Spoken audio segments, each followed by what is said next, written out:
کتاب البیوع، 7ویں کتاب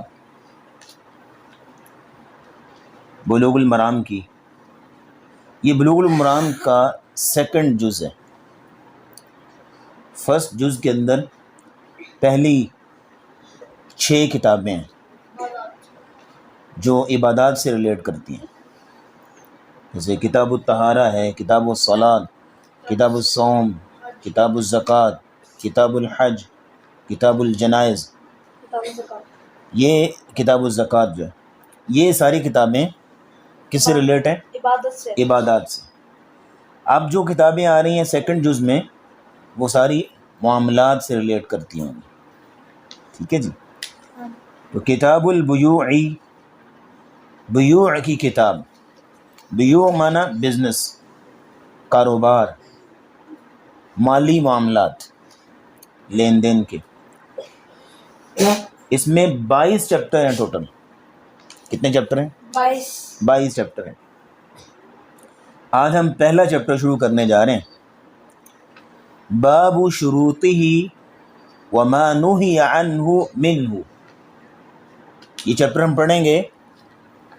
کتاب البیوع کا پہلا چیپٹر ہے کہ بیوع کی شرائط کون کون سی ہیں، یعنی بزنس کی، کاروبار کی، ٹریڈنگ کی، سیل پرچیز کی شرائط کون کون سی ہیں.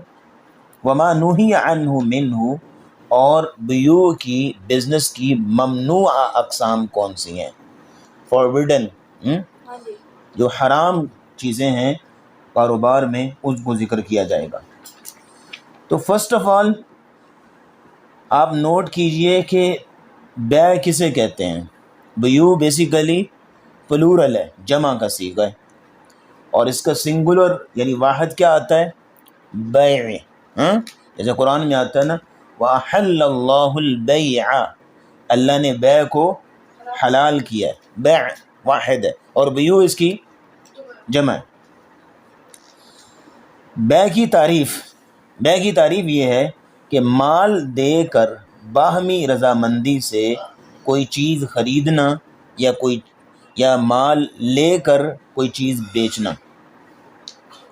مال لے کر کوئی چیز بیچنا باہمی رضامندی سے، ود میوچل ٹرسٹ. یا یہ ہے کہ مال دے کر کوئی چیز خریدنا رضامندی کے ساتھ، یہ بیع ہے. دوسرے نمبر پہ آپ یہ نوٹ کریں کہ بیع کی اقسام کون کون سی ہیں. آپ سیدھے ہو کے بیٹھے. بیع کی اقسام کون کون سی ہیں. نمبر 1، بیع العروض بالعروض، سامان کے بدلے میں سامان. یعنی آپ کے پاس گندم ہے تو آپ چاول لینا چاہتے ہیں، تو آپ گندم دے کے تو آپ چاول لے لیں.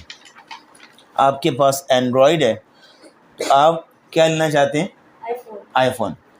تو آپ اینڈرائڈ دے کے آئی فون لے لیں. لیکن یہ ہے کہ آپ جن پروڈکٹس کا تبادلہ کر رہے ہیں وہ ویلیو کے اندر سیم ہو.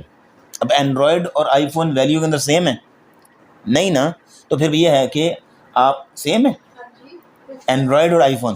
کچھ فونز ہو سکتے ہیں، کچھ فونز آئی فون سے زیادہ مہنگے بھی ہوتے ہیں، $1200. چلیں تو بات یہ ہے کہ اگر آپ کی پروڈکٹ ویلیو کے اندر لو ہے تو پھر آپ کو کیا کرنا ہوگا؟ بدلے میں کچھ پیسے بھی دینے ہوں گے یا کچھ ایسی چیزیں. بیع العروض بالعروض، سامان کے بدلے میں سامان بیچنا. اور دوسرے نمبر پہ بیع العروض بالنقود، کہ آپ سامان کے بدلے میں یعنی نقدی کے بدلے میں، قیمت کے بدلے میں سامان، یعنی بیع العروض، سامان کو بیچنا یا سامان کو خریدنا، بالنقود، نقدی کے بدلے. آپ پیسے لیتے ہیں، پروڈکٹ دیتے ہیں، آپ پیسے دیتے ہیں، پروڈکٹ لیتے ہیں. اور میجورٹی آف مارکیٹنگ اسی کی بنیاد پر ہے. میجورٹی آف مارکیٹنگ اسی کے اوپر. آپ جاتے ہیں مارکیٹ میں کوئی چیز لینے کے لیے، آپ کو ضرورت ہے، آپ اس کی قیمت دیں، آپ وہ پروڈکٹ لے آئیں. یہ دوسری قسم ہے. تیسری قسم ہے بیع النقود بالنقود، کہ پیسے کے بدلے پیسہ جو ہے وہ خریدنا یا بیچنا. یعنی آپ کو ریال چاہیے اور آپ روپیز دیجئے اور ریال لے لیجئے. آپ کو ڈالر چاہیے تو آپ روپیز دیجئے اور ڈالر لے لیں. یا یہ ہے کہ آپ کو ریال چاہیے تو ڈالر دیجئے. مطلب واٹ ایور آپ جو بھی کرنسی لینا چاہتے ہیں تو بدلے میں دوسری کرنسی آپ کو دینا ہوگی. یہ ہے بیع النقود بالنقود. اس کو کہتے ہیں بیع الصرف بھی کہتے ہیں اس کو، میں نے بتایا تھا آپ. تیسری اور آخری قسم ہے بیع کی، وہ یہ ہے بیع المنفعۃ بالمال. مال لے کر منافع بیچنا، منافع بیچنا، فائدے کو بیچنا مال لے کر. یعنی آپ کسی کو کوئی فائدہ دیتے ہیں تو بدلے میں آپ پیسے لیتے ہیں. آپ نے کسی کے کپڑے دھو دیے، جیسے میڈ ہے وہ کپڑے دھوتی ہے، اس نے آپ کا فائدہ کر دیا نا، تو بدلے میں آپ اس کو پیسے دیتے ہیں. اس نے آپ کے گھر میں جھاڑو لگا دیا، اس نے آپ کو فائدہ دیا نا، تو اس نے چونکہ آپ کو فائدہ دیا ہے تو آپ اس فائدے کے بدلے اس کو پیسے دے رہے ہیں. یہ ہے بیع المنفعۃ بالمال، کہ آپ منافع لیتے ہیں مال کے بدلے میں، منافع کو بیچنا یا منافع کو خریدنا مال کے بدلے میں. اس کو دوسری زبان میں اجارہ بھی کہتے ہیں. اجارہ، اور اجارہ کی دو قسمیں، اجارہ کی دو قسمیں. نمبر 1 ہے جس کو آپ رینٹنگ کہہ سکتے ہیں، کہ آپ کی کوئی چیز ہے تو آپ اس چیز کو کسی کے فائدے میں استعمال کرواتے ہیں، اس کو فائدے کے لیے دیتے ہیں. یعنی آپ کے پاس کوئی چیز ہے، لائک آپ کے پاس گھر ہے یا دکان ہے، تو آپ نے اس کو دے دی، وہ آپ کی دکان سے آپ کے گھر میں رہ کے فائدہ اٹھا رہا ہے تو بدلے میں آپ کو پیسے دے رہے ہیں. یہ رینٹنگ ہے. اور دوسرے نمبر پہ سروس، جس کو اجارۃ الاعیان کہتے ہیں. رینٹنگ میں کیا ہے؟ اجارۃ الاعیان. اور دوسرے نمبر پہ سروس، جس کو اجارۃ الاشخاص کہتے ہیں، کہ آپ خود ان کا کام کرتے ہیں، فزیکلی جا کے آپ خود ان کو فائدہ دیتے ہیں تو بدلے میں آپ پیسے لیتے ہیں. یہ سروس. اور رینٹنگ میں کیا ہوتا ہے؟ رینٹنگ میں آپ ان کو کوئی چیز دے دیتے ہیں، اپنی کوئی چیز دیتے ہیں اور فائدہ اٹھاتے ہیں. لیکن یہ اجارۃ الاعیان ہے. اور اجارۃ الاشخاص سروس میں کیا ہے؟ آپ خود جا کے کام کرتے ہیں اور پھر پیسے لیتے ہیں. یس. تو یہ ہے بزنس کی، کاروبار کی یہ 4 قسمیں ہیں، یہ 4 صورتیں ہیں. بیع کی تعریف بھی ہو گئی، بیع کی شرائط بھی ہو گئی. تیسرے نمبر پہ آ جائیے کہ بیع کی تعریف ہوئی ہے، بیع کی اقسام ہوئی ہیں، اور بیع کی شرائط کون کون سی شرائط ہیں؟ کتنی شرائط ہیں؟ 5. نمبر 1، فریقین کی باہمی رضامندی. جو بیع کر رہے ہیں آپس میں، ان کی آپس میں رضامندی ہو، میوچل ٹرسٹ ہو. میوچل انڈرسٹینڈنگ بھی کہہ سکتے ہیں نا. دونوں کی باہمی رضامندی ہو. وہ بندہ پروڈکٹ لینے پہ راضی ہے اور یہ بندہ پروڈکٹ دینے پہ راضی ہے. دونوں آپس میں راضی ہوں گے تبھی جو ہے وہ بیع وہ قرار پائے گی شرعی اعتبار سے لیگل. نمبر 1 دونوں کی رضامندی. نمبر 2 یہ ہے کہ بائع اور مشتری، سیلر اینڈ بائر، دونوں عاقل اور بالغ ہوں، سمجھدار ہوں، میچور ہوں. اب یہ تو نہیں نا کہ اب ایک نابالغ بچہ اٹھ کے جو ہے وہ گھر کا اے سی بیچ دے، تو یہ دس از ناٹ فیئر. تو بائع اور مشتری، بائر اور سیلر، دونوں کیا ہوں؟ عاقل اور بالغ ہوں، سمجھدار ہوں. تیسرے نمبر پہ جس چیز کی خرید و فروخت کی جا رہی ہے وہ پروڈکٹ اسلامکلی لیگل ہو. اس کو بیچنا، اس کو خریدنا اسلامکلی حلال ہو. مطلب یہ ہے کہ جیسے شراب ہے، اس کو بیچنا ہی اس کو خریدنا اسلامکلی انلیگل ہے، جائز نہیں ہے. جیسے ابھی حدیثیں پڑھیں گے آپ، جیسے مردار ہے، خنزیر ہے، اسی طرح بت ہیں، مورتیاں، اسی طرح جو ہے وہ کاہن کی قیمت اور ڈوگی، اس کو بیچنا خریدنا حرام ہے. تو یہ ہے کہ ان کی بیع پھر شرعی نہیں ہوگی. تو تیسری شرط یہ ہے کہ جس چیز کو آپ بیچ لیں یا خرید لیں وہ اسلامکلی کیا ہو؟ لیگل ہو. چوتھے نمبر پہ نوٹ کریں، بیچنے والا سیلر جو ہے، سیلر جو ہے، بائع، اس کو عربی میں بائع کہیں گے اور انگلش میں سیلر. بیچنے والا چیز کا مالک ہو یا اس کو مالک کی اجازت حاصل ہو. چیز کا مالک ہو خود یا اس کو مالک کی پرمیشن حاصل ہو. مثال کے طور پہ ایک تو یہ ہے کہ آپ کی اپنی چیز ہے، لائک یہ پینسل آپ نے پکڑی ہوئی ہے تو آپ کی اپنی چیز ہے، آپ اس کو بیچنا چاہتے ہیں تو آپ مالک ہیں، بیچیے، آپ کا حق ہے. دوسرے نمبر پہ اگر آپ خود نہیں بیچ سکتے، جیسے پراپرٹی ہے، اب خود آپ کے پاس ایکسپیرینس نہیں ہے، آپ کے ساتھ فراڈ بھی ہو سکتا ہے، تو آپ کسی ایکسپرٹ آدمی کو کہتے ہیں جو کہ پراپرٹی میں بزنس کرتا ہے، جو ایکسپرٹ ہے اور ماہر ہے اور کام کر رہا ہے، وہ اس میں اس کا تجربہ ہے، تو آپ اس کو کہتے ہیں سر میری یہ پراپرٹی ہے آپ بکوا دیں. تو اب وہ شخص جو آگے بیچ رہا ہے اس کی پراپرٹی نہیں ہے، لیکن اس کو آنر کی اجازت حاصل ہے نا، مالک کی پرمیشن حاصل ہے. تو چوتھی شرط یہ ہے کہ جو بیچ رہا ہے یا تو وہ خود چیز کا مالک ہو یا پھر یہ ہے کہ اس کو مالک کی اجازت حاصل ہو.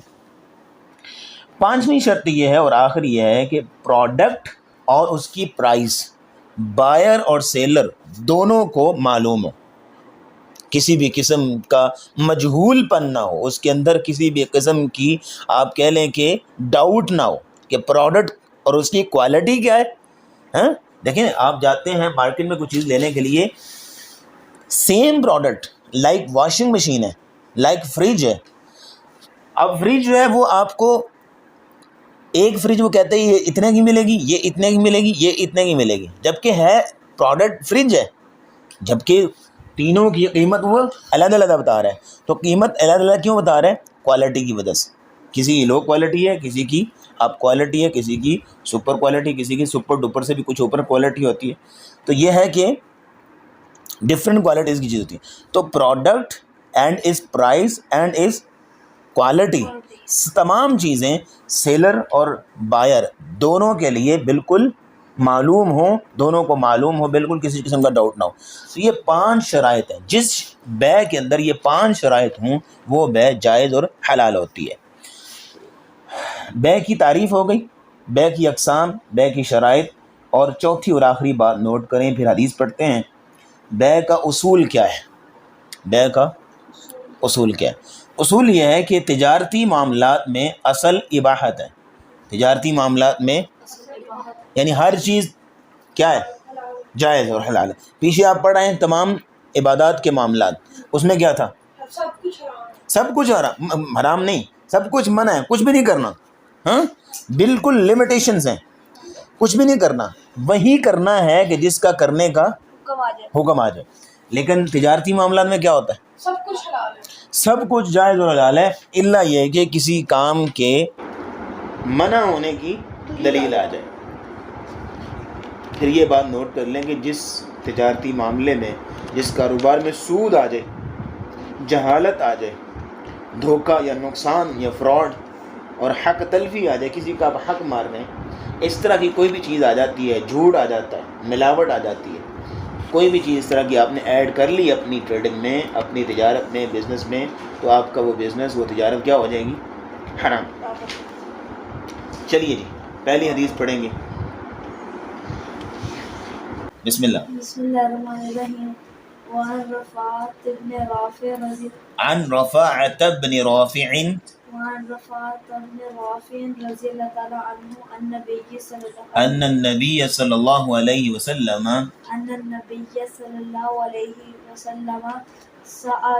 سئل أي الكسب الطيب أي الكسب أطيب قال عمل الرجل بيده عمل الرجل بيده وكل بيع مبرور رواه البزار وصححه الحاکم. چلیے بسم اللہ. عن رفاعة بن رافع رضی اللہ تعالیٰ عنہ، رفاعہ بن رافع رضی اللہ تعالیٰ عنہ سے مروی ہے، فرماتے ہیں ان النبی صلی اللہ علیہ وسلم سئل، بے شک نبی کریم صلی اللہ علیہ وسلم سے سوال کیا گیا، ای الکسب اطیب، کون سی کمائی زیادہ پاکیزہ ہے؟ کون سی کمائی زیادہ پاکیزہ کس اعتبار سے؟ یعنی کون سی کمائی زیادہ فضیلت والی ہے؟ نمبر 2 کون سی کمائی زیادہ برکت والی ہے؟ نمبر 3 کون سی کمائی زیادہ حلال ہے؟ یہ اس ای الکسب اطیب کے اندر 3 چیزیں آئیں گی. تو قال رسول اللہ صلی اللہ علیہ وسلم نے فرمایا عمل الرجل بیدہ، آدمی کوئی کام اپنے ہاتھ سے کرتا ہے تو یہ وہ ایسا کام ہے کہ جو کہ سب سے زیادہ پاکیزہ ہے۔ دوسرے نمبر پہ آپ بتا رہے ہیں کہ کون سی کمائی زیادہ پاکیزہ ہے، تو نمبر 1 میں کیا بتایا؟ ہاتھ کی کمائی۔ ہاتھ کی کمائی۔ دوسرے نمبر پہ بتایا وَكُلُّ بَيْعٍ مَبْرُورٍ، ہر وہ بے، ہر وہ تجارت، ہر وہ کاروبار جو مبرور ہو، نیکی والا کاروبار۔ کیا ہو؟ نیکی والا کاروبار۔ اب آپ دیکھیے کہ اس حدیث میں بہترین کمائی، فضیلت والی کمائی، اطیب کمائی کی 2 چیزیں بتائی گئی ہیں۔ نمبر 1 ہاتھ کی کمائی، جیسے ایگریکلچر، زراعت ہے کہ کسان جو ہے وہ کتنی محنت سے وہ کاشتکاری کرتا ہے، تو ہاتھ کی کمائی جیسے زراعت ہے۔ اور دوسرا صنعت و حرفت، جیسے انڈسٹری میں بھی لوگ کتنی محنت سے اپنے ہاتھ سے ساری وہ کہ مشینیں بھی ہوتی ہیں، لیکن یہ ہے کہ مشینوں کو چلا بھی تو انسان رہے ہوتے ہیں نا، پروڈکٹ کی انٹرنس، اور پھر یہ ہے کہ اس کو ان آؤٹ کرنا، سارا کچھ وہ مزدور کام کر رہے ہوتے ہیں۔ صنعت و حرفت یہ زیادہ افضل ہے، یہ زیادہ افضل اس اعتبار سے ہے کہ اس میں کسی قسم کا ڈاؤٹ نہیں ہوتا۔ اب آپ دیکھیں، میں نے لاسٹ ٹائم آپ کو مثال دی تھی کہ ایک مزدور آدمی ہے، وہ دھوپ کے اندر کیسے وہ اینٹیں اٹھا رہا ہے اور سامان اٹھا رہا ہے اور لوگوں کو سروس دے رہا ہے خود فزیکلی جا کے، اور خون پسینہ ایک کر رہا ہے، تو آپ اس کی کمائی کو کہہ سکتے ہیں حرام کر رہے ہیں؟ ڈاؤٹ نہیں ہوتا نا کسی بھی قسم کا، تو اس لیے یہ سب سے زیادہ فضیلت والی ہے۔ دوسرا بتایا گیا کہ سب سے فضیلت والی کمائی وہ یہ ہے ایسی بیع جس میں نیکی ہی نیکی ہو، یعنی گناہ نہ ہو، جس میں دھوکہ نہ ہو، فراڈ نہ ہو، کوئی کسی قسم کی جھوٹی قسم نہیں اٹھائی ہوئی، ملاوٹ نہیں ہے، یعنی کسی بھی قسم کے گناہ کا ڈاؤٹ نہیں ہے، وہاں پہ شائبہ نہیں ہے، نیکی ہی نیکی ہے اس کے اندر۔ یہ بیع ایسی ہے جو مبرور ہے، نیکی والی ہے، اس کے بارے میں رسول اللہ نے فرمایا یہ کمائی اطیب ہے، پاکیزہ ہے۔ سمجھ آ گئی آپ لوگوں کو؟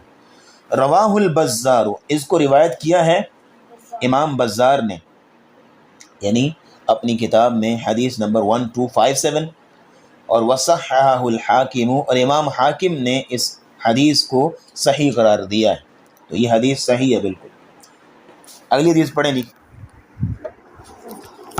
وعن جابر بن عبد الله جابر بن عبد اللہ وعن جابر بن عبد الله رضي الله تعالى عنهما أنه سمع رسول الله صلى الله عليه وسلم يقول عام الفتح وهو بمكة إن الله ورسوله حرم بيع الخمر والميتة والخنزير والأصنام، فقيل يا رسول الله أرأيت شحوم الميتة فإنه يتلى بها السفن ويدهن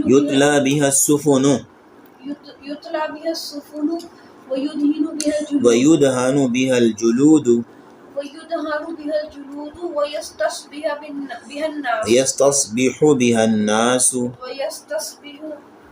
بها الناس فقال لا هو حرام، ثم قال رسول الله صلى الله عليه وسلم عند ذلك قاتل الله اليهود إن الله لما حرم عليهم شحومها جملوه ثم باعوه فأكلوا ثمنه متفق علیہ۔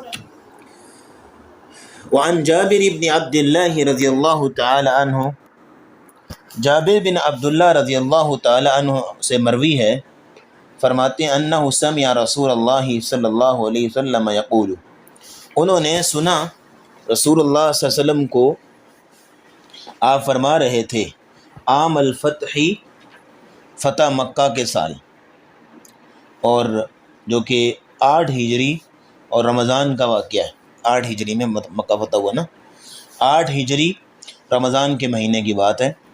وَهُوَ بِمَكَّةَ، اس وقت رسول اللہ صلی اللہ علیہ وسلم کہاں تھے؟ مکہ میں، اور آپ فرما رہے تھے ان اللہ و رسولہ، بے شک اللہ اور اس کے رسول نے حرم، حرام قرار دیا ہے، بیع الخمر، شراب کی بیع کو، کس کی بے کو؟ شراب کی خرید و فروخت کو رسول اللہ نے حرام قرار دیا ہے۔ والمیتتی، اور مردار کی بے کو بھی حرام قرار دیا ہے۔ والخنزیری، اور خنزیر نے۔ اور ان اللہ و رسولہ میں معیت شرعی ہے، اللہ اور اس کے رسول کو جمع کیا جا رہا ہے، تو یہ معیت شرعی میں، شرعی احکام میں اللہ اور اس کے رسول کو ایک مانا جائے گا کہ جو حکم اللہ کا وہی رسول اللہ کا، اور جو حکم رسول اللہ کا وہی اللہ کا۔ شرعی حکم میں دونوں کو ایک شمار کیا جائے گا۔ قرآن میں آتا نا من یطع الرسول فقد اطاع اللہ، ہاں؟ جس نے رسول اللہ کی اطاعت کی اس نے اللہ کی اطاعت کی، دونوں، کیونکہ دونوں کی بات، دونوں کے احکام سیم ہے، تو اس لیے یہ ان اللہ اور رسول، اللہ اور اس کے رسول نے حرام کیا ہے، یہ معیت شرعی، شرعی احکام میں دونوں کو جمع کیا جائے گا۔ شراب کی بے کو حرام کیا، مردار کی، والخنزیر، اور خنزیر کی، والاصنامی، اور بتوں کی، مورتیوں کی، جو لوگ بتوں کی پوجا کرتے ہیں ان بتوں کی خرید و فروخت کو رسول اللہ صلی اللہ علیہ وسلم نے حرام قرار دیا۔ دیکھیں بتوں کی پوجا کو حرام کیوں قرار دیا گیا؟ اس لیے کہ بتوں کی لوگ پوجا کرتے ہیں، عبادت کرتے ہیں، اور اب اگر آپ اس کی خرید و فروخت کو اور اس کی بزنس کو عام کر دیں گے تو پھر کیا ہوگا؟ شرک عام ہوگا۔ پھر اسی کے تحت ہر وہ کنٹینٹ، ہر وہ چیز جو لوگوں کے درمیان گناہ کو رائج کرے، ہاں، لوگوں کو گناہ کی طرف ابھارے، موٹیویٹ کرے، ہر وہ چیز اس کے تحت آئے گی۔ وہ کوئی لٹریچر ہو، وہ کوئی سوشل میڈیا کنٹینٹ ہو، وہ کوئی اور ایسی چیزیں ہوں کہ جن سے لوگوں کے اندر دینی اعتبار سے گمراہی پیدا ہو اور لوگ جو ہیں وہ گناہوں کی طرف رغبت رکھنے لگ جائیں، تو ایسی چیزوں کو خرید و فروخت منع ہے۔ اور یہ ہے کہ شراب کو حرام اس لیے کیا گیا کیونکہ اس کے اندر جو ہے وہ نشہ ہوتا ہے، اور نشے کی حالت میں انسان اپنے کے اور بیگانوں کے رشتوں کو بھول جاتا ہے، محرم اور غیر محرم کا فرق بھول جاتا ہے۔ اور یہاں دیکھیں کہ اس آیت میں اس حدیث میں 3 چیزوں کو حرام کیا گیا۔ نمبر 1 یہ ہے کہ شراب، جو کہ عقل کو خراب کر دیتی، مشارب یعنی ڈرنکس کے اندر شراب ایسی چیز ہے جو کہ عقل کو زائل کر دیتی ہے۔ اور دوسرے نمبر پہ کھانے کا ذکر کیا گیا، اور وہ کھانا جو ہے وہ جیسے خنزیر ہے اور مردار ہے، یہ کھانا انسان کی طبیعت کو خراب کر دیتا ہے۔ اور تیسرے نمبر پہ ایسی دولت سے منع کیا گیا جو کہ انسان کے دین کو فتنے اور شرک کی طرف لے جاتی ہے، اور وہ دولت کون سی ہے؟ اس کی بت کو انسان جو ہے وہ خرید و فروخت کرے، اس کو شرک میں مبتلا ہونے کا ڈر ہے۔ فقیل یا رسول اللہ، تو فرمایا گیا یا رسول اللہ، اے اللہ کے رسول صلی اللہ علیہ وسلم، ارأیت شحوم المیتتی، آپ کا کیا خیال ہے مردار کی چربی کے بارے میں؟ اس کی ہم خرید و فروخت کر لیں، مردار کی چربی کے بارے میں؟ فإنہ یتلی بها السفن، کیونکہ اس کی وجہ یہ ہے کہ ملمہ سازی کی جاتی ہے، یتلا ملمہ سازی کی جاتی ہے، بہا اس کے ساتھ، السفن کشتیوں کی، یعنی کشتیوں کے اندر جو دراڑیں آ جاتی ہیں ان کی ملمہ سازی کی جاتی ہے کشتیوں کی۔ فإنہ، پس بے شک وہ، یتلا ملمہ سازی کی جاتی ہے، بہا اس کے ساتھ، السفن کشتیوں کی۔ میں نے آپ کو لاسٹ میں بتایا تھا کہ کشتیوں کے تختے کے اندر جو دراڑیں آ جاتی ہیں تو ان سے پھر کیا کیا جاتا ہے، چربی کو پگھلا کے تو پھر وہ دراڑیں بند کی جاتی ہیں تاکہ پانی کشتی کے اندر نہ آئے۔ تو صحابی سوال کریں یا رسول اللہ پھر یہ ہے کہ ہم اس چربی کو اپنے کام میں لاتے ہیں تو اس میں پھر ہمیں اجازت دیجیے۔ دوسرے نمبر پہ وَيُدْهَنُ بِهَا الْجُلُودُ، اور چمڑوں کو رنگا جاتا ہے۔ میں نے بتایا تھا کہ چمڑے کو یعنی کھال کو رنگنے کے لیے، اس کو استعمال کے قابل بنانے کے لیے چربی وغیرہ کا تیل جو ہے وہ اس کو لگا کے تو رکھ دیا جاتا تھا، اس کو رنگنا کہتے، دباغت کہتے ہیں عربی زبان میں، تو چمڑوں کو رنگا جاتا ہے۔ یستسبح بها الناس، اور لوگ چراغ جلاتے ہیں اس کے ذریعے سے، یعنی چربی کو پگھلا کے اس کا آئل بنا لیتے ہیں، اور پھر یہ ہے کہ چراغ جلانے میں مدد ملتی ہے۔ تو یہ 3 ریزنز بیان کی صحابی نے کہ ہمیں اجازت دیجئے کہ ہم اس کو جو ہے وہ استعمال کر لیں، مردار کی چربی کو۔ فقال، تو نبی علیہ السلام نے فرمایا لا، نہیں، ہوا حرام، یہ حرام ہے، جب منع کر دیا گیا سو کر دیا گیا۔ ثم قال رسول اللہ صلی اللہ علیہ وسلم عند ذلك، پھر آپ علیہ الصلوۃ والسلام نے فرمایا قاتل اللہ الیہود، یہودیوں کو اللہ ہلاک کرے، ان اللہ لما حرم علیہم شحومها، جب اللہ تعالیٰ نے ان پر چربی کو حرام کیا، جملوہ، تو انہوں نے اس کو پگھلا لیا، اس کو لیکوڈ شیپ میں لے آئے، اس کو جو ہے وہ اس کو پگھلا کے اس کو آئل بنا لیا۔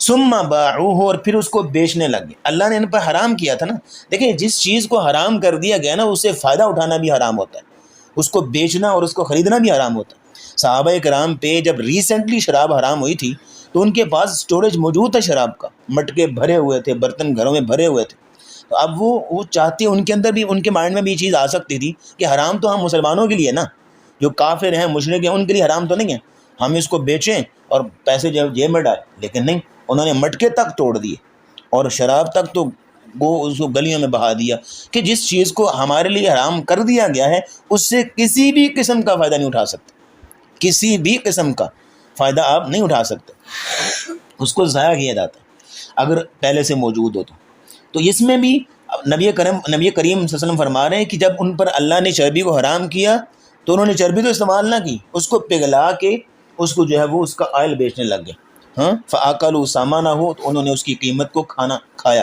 یعنی انہوں نے اس سے فائدہ اٹھایا۔